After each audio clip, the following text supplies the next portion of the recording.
Good morning people, hello and welcome to another vlog episode of the India Darshan travel series. So I'm at the rooftop of my homestay out here in Khajuraho, and it's a very peaceful morning out here in the neighborhood. There's a lot of birds chirping. I don't know if the camera is going to capture the sound. Cows mooing and a lot of peace, quiet wind, cool breeze with a nice soothing warm sunshine at the moment. And the weather here fluctuates quite a bit. Like in the evening it gets really cold, so you still need a jacket, but in the afternoon it goes up to 32-35 degrees Celsius, so you can melt as well. Anyway, so in the previous vlog you saw that we went to the western group of temples close by from the homestay. So this time the plan is to go to the eastern group of temples. And since the homestay host is a tour guide, he also gave me a suggestion that there is the Raneh Falls that I could possibly check out. So that is pretty much the plan for the day. Gonna take it nice and easy, and he says this place has a lot to offer and you really need time to be able to explore this area. So that's why we are taking it nice and slow and exploring as much as we can. So let's get started.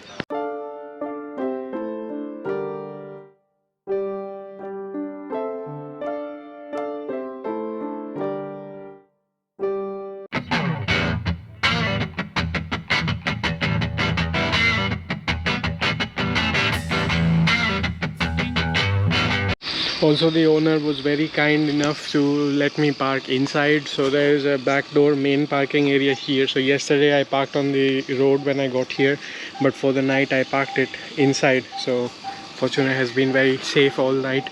And I think this is amla tree. I can see some fruits on the tree as well. Some more over there. Lots of amla. Been having a lot of amla pickle on this ride ever since I got to Madhya Pradesh. Even the Pudi Aloo center in front of the Rajaram Mandir also gave amla pickles. It's nice to have some amla going in my system after so long.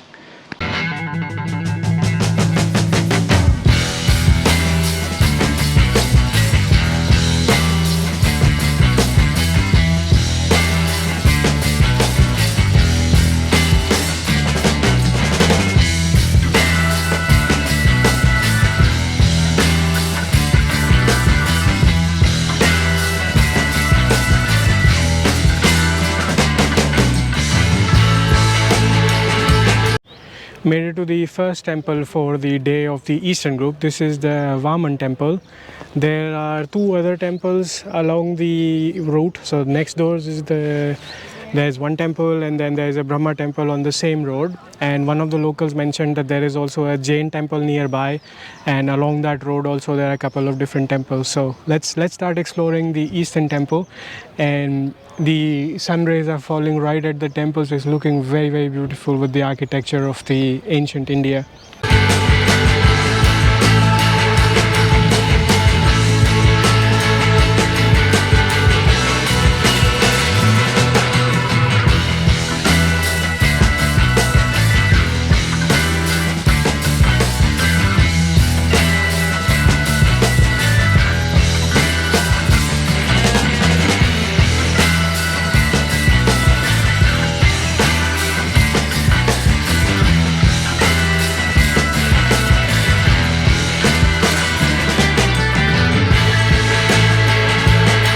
So this behind me is the temple that is labeled as Brahma temple, but there is a staff here who's explaining everything. So this temple has gone restorations multiple times. It used to be the Vishnu temple first, and then restored to Brahmaji's temple, and now it's a Chaturmukhi Shiva temple. So you saw the Shivling with four faces that depict the four emotions of life that anybody goes through. And this is dedicated to the Pashupatinath temple in Nepal. So pretty interesting, and this was built from a different stone, and the rest of the temples were built from different stone, because this was sandstone, and they tried to make the carvings on this, and they quickly learned that this is impossible. That's why they switched the construction material for the rest. And apparently this is the first and the oldest temples from the 900 BC era, and the rest were discovered a little bit later, from what I gather from what the guy was explaining. That was pretty interesting learning.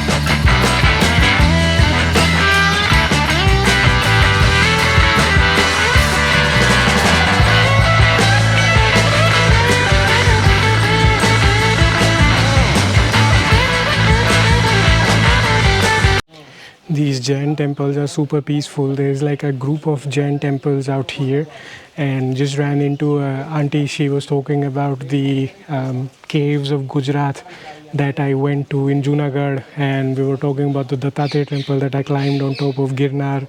So it's all like Jain pilgrim sites that we were talking about. So it was an interesting find. Also, one word of caution: there are these shops at the entrance, and they are very push salesy. So you would have to find a way to evade them to have a peaceful darshan. Inside the premises is very quiet and peaceful. Outside they are a bit pushy, so you have to figure out a way to evade them and get away from them. So just a word of caution.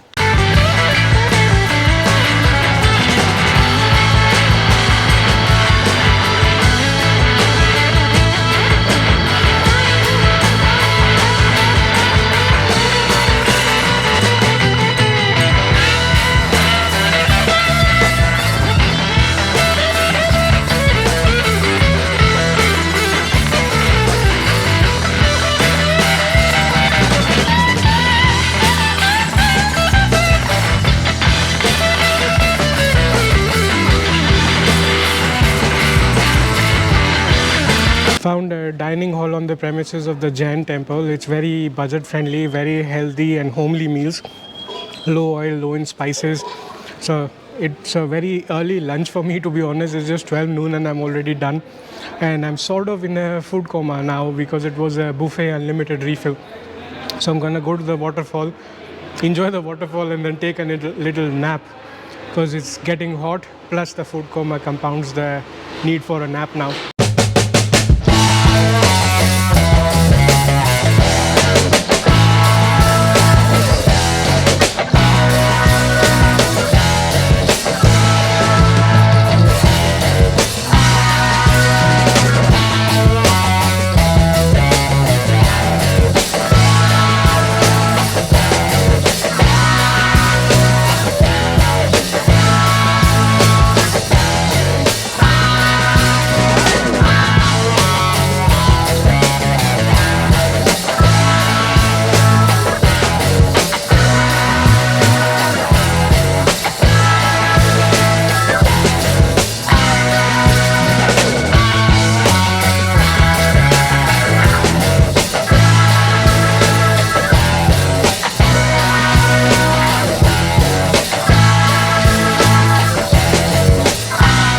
So just made it to the entrance of the Raneh Falls, and there is also an alligator sanctuary nearby, but the ticket is split. So if you want to do just the Raneh Falls, it's 110 rupees, but if you want to do the alligator sanctuary as well, you'll have to take a guide, which is some 200 something rupees additional. So I didn't go for the sanctuary and the guide at this point.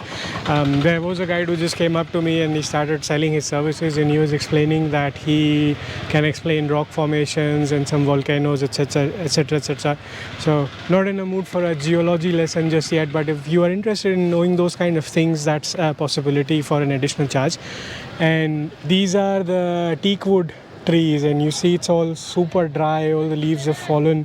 It's like 35 degrees dry heat out here, and you would have seen that along the route as well. It's a single lane, very narrow access road to get here, and it seems like very dry with villages and wheat farming going on all around. Anyways, so since we have a ticket, we are all set, we are parked here. Let's go inside, check out the view of the waterfalls. So as I had expected, it's a dry spell, so there's no waterfall per se, but I have a feeling this is granite stone. But yeah, there's a puddle of water over there, probably pretty deep, not just a puddle. Would be very cool in the rain when the water is in full force. This kind of view gives me the feeling, like deja vu like feeling from the Beda Ghat that I visited, the waterfalls over there. You can look up the vlog. It was also in Madhya Pradesh back when I was riding with my father in our car. But yeah, so there seems to be a way from here to go down and go over there. So we're gonna take better views from there.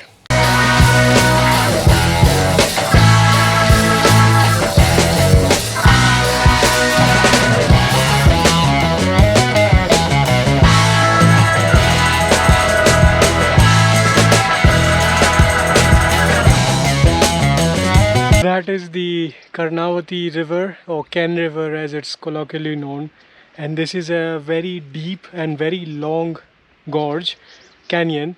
So it seems it starts to come from somewhere there and goes all around, something like this. Kind of reminds me of the Horseshoe Bend from the US. I never really got the chance to visit it, but I guess the feeling would be somewhat similar. But yeah, it's a nice view, even though the water is not in full glory, but one can imagine what it looks like when it is in full gush.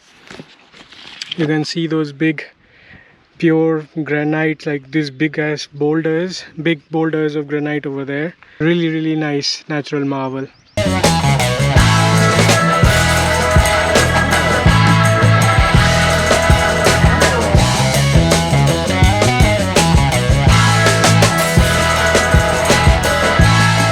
It is interesting how in the single cliff there are multiple different colors of granite. There is white, there is black come grey, there is red one, a bit of yellowish or brown one.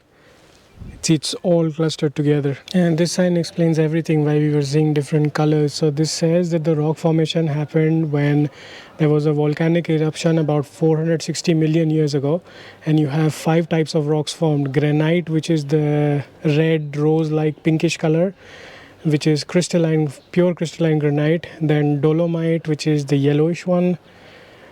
Quartzite, which is the brownish one. Basalt, which is the black one, which occurred after the lava cooled down. And then jasper, which is the reddish one. So no wonder we were seeing different colors of rocks all along the cliff, depending on how the lava solidified over the years. Maybe this is what the guide was mentioning when he said he will explain about the rock formation. But yeah, it's naturally visible, which is really cool. So got done. So behind me is the entrance to the forest for the alligator sanctuary. So I'm gonna skip that. And I saw there is a Kutni Dam nearby, which sounds interesting. I'm gonna check it out if there is something worth exploring out there. So let's ride over to the Kutni Dam reservoir area.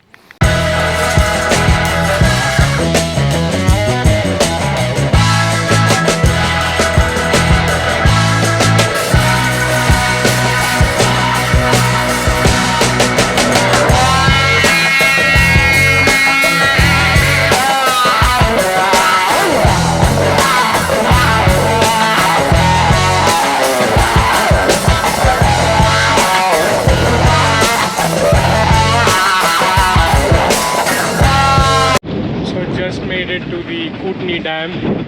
This is like the backside of the dam actually. So the dam is right there, and as you saw from the snippets, the other side is quite dry because they've blocked off the water on this side. And that is MP Tourism's island resort. So you go up from here and you get there, and there's a lot of water, birds and lovely breeze. I hope the audio is clear though. But I'm really enjoying the cool breeze here, because now that there is 2 p.m, past 2 p.m, the temps are peak heat, and this is a dry area as you saw for the most part. But here, because the wind is over the surface of water, the wind is really cool. As you can see, there's a lot of wind. I'm gonna enjoy the wind breeze here, and then we'll see. I think the homestay host mentioned there is also a tribal museum here, so maybe we go there next. But for now, I'm just gonna spend some time here and enjoy the breeze.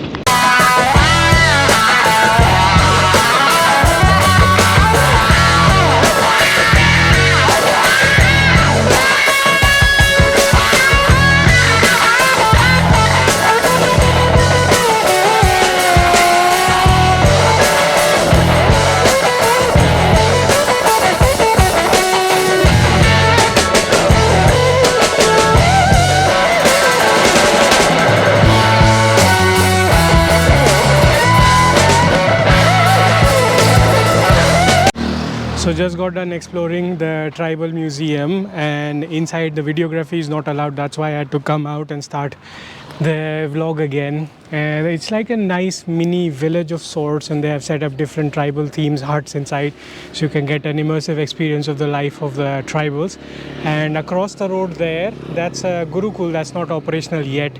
And the entry ticket for an Indian citizen is just 20 rupees, and you have to pay 100 rupees extra if you want to do photography. Videography is not allowed until you have permission from the higher ups, which I didn't have, so no vlogs from the inside anyways. But yeah, so I met a very friendly neighbor, well, not a neighbor per se, but like a villager from a neighborhood village, and she was kind of layering the exterior floor with cow dung paste, and she was explaining the benefits and what all ingredients go inside the paste and how that is a dying art form, because most of the people these days, they use granite and brick layering and stuff, so nobody's doing this cow dung layering, but it's a natural component, abundant in nature, in especially in a place like India, and it's a natural temperature regulator as well, and has a lot of Ayurvedic properties. So people back in the day and villagers even today still use it as a component for the house maintenance and upkeep. So we are chatting quite a lot. Since I didn't have the camera turned on, so I had a lot of free time to talk to her, and she was explaining how her children are going to school.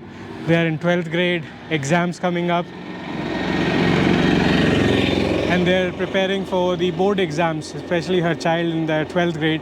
And typically the boards in India, there is always one exam that happens after Holi. So she was explaining how there's always a conflict of interest whether to play Holi or to study for that exam. A lot of fun chit chat. But yeah, that's pretty much it. I'm gonna do the darshan of Matangeshwar Mahadev at some point. I'm pretty sure it's closed at the moment because it's 3:20. So I'm just going to go back to the room, rest up, and maybe in the evening do that darshan. But that's it for this vlog. In the next vlog, I'll see, the homestay host was explaining that Panna city is also a good place to explore. Panna has a national tiger reserve. I think you saw in the boards as well, near Raneh Falls. It's 30-40 kilometers from here, and actually even closer from the Raneh Falls, because that's already a part of Panna Tiger Reserve. So I'll see. I don't want to do the jungle safari and the tiger safari, etc., but maybe the city is worth exploring. We'll take a call in the next video. We'll either move to the next destination or explore Panna as a day trip from Khajuraho. We'll see. Until then, this is the Rustic Wanderer signing off. See you again the next time.